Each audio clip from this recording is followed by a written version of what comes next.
ఇప్పుడు ప్రస్తుతం మనకి ఏంటంటే రెండో రాకడ సమీపం అయిపోయింది. అందుకే ప్రతి ఊర్లో కూడా తెల్లగట్ల దేవుని ప్రార్థించుకోవటానికి దేవుడు ఈ కృప మనకిచ్చాడు. ఎంతమందికో లేని భాగ్యం ఇది మనకిచ్చాడు. మన కళ్ళ ముందు ఎంతోమంది ఉన్నవారు విద్యావంతులు లేక ఉన్నారు. మనమైతే ఎందుకు పనికిరాని వాళ్ళు దేవుడు నిలబెట్టుకుని తన మాటలు చెప్పడానికి, వినడానికి, పాటలు పాడడానికి, ప్రార్థించడానికి ఆయన ఇచ్చే తరుణాన్ని బట్టి మనము ఎంతగానో దేవుళ్ళో ఎదుగుతున్నాము. అటువంటిదప్పుడు మనము దేవుళ్ళో ఉండి ఆయన రెండో రాకడ ఫస్ట్ రాకడ వచ్చినప్పుడు ఆయన ఎంతో దీనంగా వచ్చాడు. కనీసం ఆయనకి సత్రంలో కూడా స్థలం లేదు, కనీసం ఒక బట్ట మొక్క కూడా లేదు. అటువంటి పరిస్థితిలో ఆయన ఈ లోకంలోకి వచ్చాడు. మనమైతే ఎంతగానో ఉంటున్నాము. ఆ ప్రభు ఆ పశువుల తొట్టిలో ఆయన ఉన్నాడు. ఉన్నా కానీ ప్రభు ఎంతగా దీనంగా తగ్గించుకొని మన కొరకు మరణమయ్యి, శిలువ మరణమయ్యి తిరిగి లేచి పరలోకానికి వెళ్ళి ఇప్పుడు పరలోకంలో తండ్రి కుడి చేతి వైపున కూర్చున్నాడు. తిరిగి రెండో రాకంలో కొదవసేపు వలె ఆయన వస్తున్నాడు. ఆయన వచ్చేటప్పటికి ఎవరు సిద్ధపడతారో వాళ్ళు ఆయనతో పాటు కనురెప్పపాటులో ఎత్తపడతారు. అలాగే బుద్ధి లేని కన్యకులు తమ డ్యూటీల్లో నూనె సిద్ధపరచుకోలేదు. 5గురు సిద్ధపరచుకున్నారు, 5గురు సిద్ధపరచుకోలేదు. వాళ్ళు ఇప్పుడే రాలే, మనం తర్వాత వెళ్ళొచ్చులే అని వాళ్ళు దీనంగా పండుకున్నారు. ఏళ్ళు మెలుగు బుద్ధి గలవారు మెలుగుగా ఉండి తన పెండ్లి కుమారుడు ఎప్పుడు వస్తాడో అని సిద్ధపడి ఆ నూనె సిద్ధపరచుకుని ఆయన పిలుపు మధ్యరాత్రి వేళ వినపడినప్పుడు తలుపు తట్టినప్పుడు వెంటనే వాళ్ళు మెలుగుగా ఉండి తన డ్యూటీలు వెలిగించుకుని ఆయన రాకడలోకి వెళ్ళిపోయారు. ఈ బుద్ధి లేని వారేమో మా డ్యూటీలు ఆగిపోతున్నాయి, అమ్మ మాకు కొంచెం నూనె ఏంటి అని వారిని అడిగితే ఈ నూనె మాకు మీకు సరిపోదు, అమ్మి వారి కొట్టుకాడికి వెళ్ళి కొనుక్కోండి అనేసి అంటే ఆ మధ్యరాత్రిలో కొట్లు ఎక్కడుంటాయి అనేసి వాళ్ళు అన్నప్పుడు వాళ్ళు వెళ్ళిపోయినప్పుడు ఏడు సగంలో ఆగిపోయారు. అప్పుడు దేవుళ్ళు 5గురు కూడా పరలోక రాజ్యంలోకి వెళ్ళిపోయారు.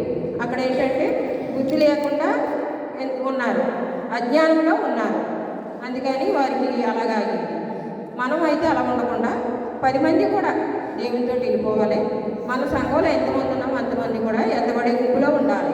చిన్నవారు పెద్దవారు అందరూ కూడా ఎత్తబడే గుంపులో ఉండాలి. రెండో రాకడలో దేవునితో ఉండాలి. అటువంటివి మనం చేసుకోవాలి. అనేక మంది మన బైబిల్ వాక్యంలో పరలోక రాజ్యంలో దేవునితో నడిచి దేవునితో వెళ్ళిపోయిన వాళ్ళు ఎంతోమంది ఉన్నారు. అలాగే మన కుటుంబాలు కూడా మార్చుకుని కుటుంబ ప్రార్థన మన సిఆర్ గారు కూడా చెప్తారు. కుటుంబ ప్రార్థన మరి ముఖ్యంగా మనకి ఎంతో మేలు ఇస్తుంది. మన బిడ్డలకు ఆరోగ్యం ఇస్తుంది, ముఖ్యంగా తెలివి జ్ఞానం ఇస్తుంది. చదువులోను, బుద్ధిలోను, విజ్ఞానంలోనూ ఎంతో ఇదిగా ఉంటారు. అలాగే మనం చేసుకుని ఇప్పుడు ఈరోజు మన పాఠము పరలోక సైన్య సమూహము ఆయన భూమి మీదకి వచ్చారని ఎంతగానో సంతోషించారు. ఆయన పరలోకంలో ఉన్నప్పుడు కూడా సంతోషమే, ఆయన భూమి మీదకి వచ్చినప్పుడు కూడా సంతోషమే. అనేక మంది సంతోషించారు. కానీ ఆయన ఎన్నో కొన్ని శ్రమలు పడ్డారు. ఈ లోకంలోకి వచ్చి ఎన్నో కొన్ని శ్రమలు పడి ఆయన మరణించి సిలువ వేయబడి ఆకలి దప్పులతో ఉండి మన కొరకు విజ్ఞాపన చేసి అనేక మంది శ్రమలు పొంది కాళ్ళలో మేగులు, చేతుల్లో మేగులు, ప్రక్కలో బళ్ళింపోట్లు, అనేక మంది గాయాలు పొంది నెత్తిన ముండ్ల కిరీటం, అనేక మంది శ్రమలు పడి ప్రభు తిరిగి సజీవుడైపోయి తండ్రి కుడి చేతి వైపు కూర్చున్నాడు.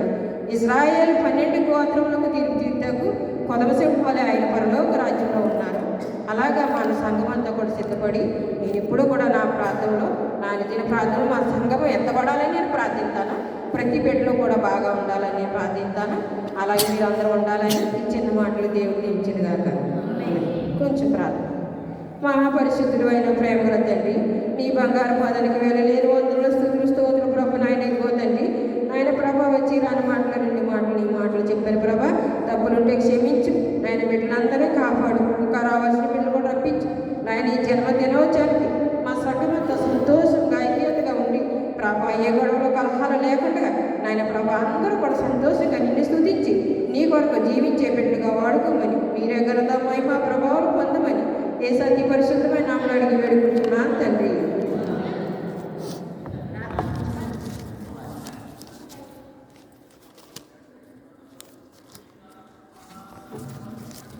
దేవుని పరిశుద్ధ నామములో వందనాలు. కూడా వచ్చిన బిడ్డలందరికీ పరిచయమైన వందనాలు